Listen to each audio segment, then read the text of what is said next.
కాళేశ్వరం ప్రాజెక్టులోని మేడిగడ్డ బ్యారేజీకి మరమ్మతులు కొనసాగుతూ ఉండగా ధ్వనులు ప్రకంపనలు రావడం కలకలం సృష్టించింది.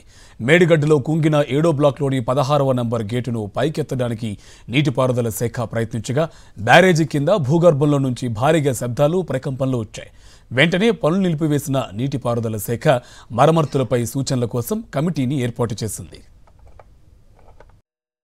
గతంలో వరదల సమయంలో మేడిగడ్డ బ్యారేజీ పునాదుల కింద నుంచి పెద్ద మొత్తంలో ఇసుక కొట్టుకుపోయింది.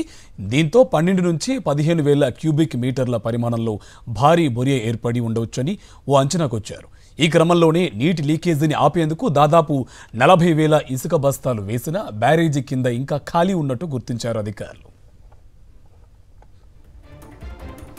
ఇటీవల మేడిగడ్డ 7వ నెంబర్లోని 17వ నెంబర్ గేటును విజయవంతంగా పైకెత్తిన 16వ నెంబర్ గేటు ఎత్తే సమయంలో పెద్దగా శబ్దాలు ప్రకంపనలు వచ్చాయి. దీంతో వెంటనే పనులను నిలిపివేసిన అధికారులు గ్రౌటింగ్ ద్వారా భూగర్భంలోని ఖాళీలను పూడ్చివేశాకే గేట్లను పైకెత్తే పనులు చేపట్టాలని నిర్ణయం తీసుకున్నట్టు తెలిసింది.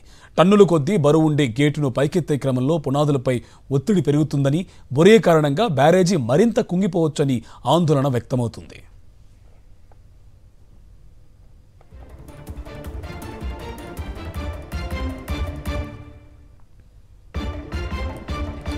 మరోవైపు మేడిగడ్డ, అన్నారం, సుందిళ్ల బ్యారేజీల పునరుద్ధరణకు సూచనలు, సలహాలు అందించేందుకు వివిధ రంగాలకు చెందిన నిపుణులతో కమిటీని ఏర్పాటు చేసింది నీటిపారుదల శాఖ.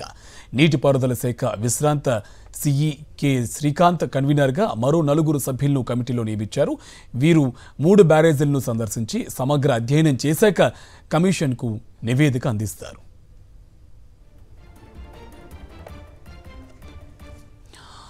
ఇదే అంశానికి సంబంధించి మరింత సమాచారం మా కరెస్పాండెంట్ శ్రీధర్ రెడ్డి మనకి అప్డేట్స్ అందిస్తారు. శ్రీధర్ రెడ్డి, అప్డేట్స్ ఏంటి?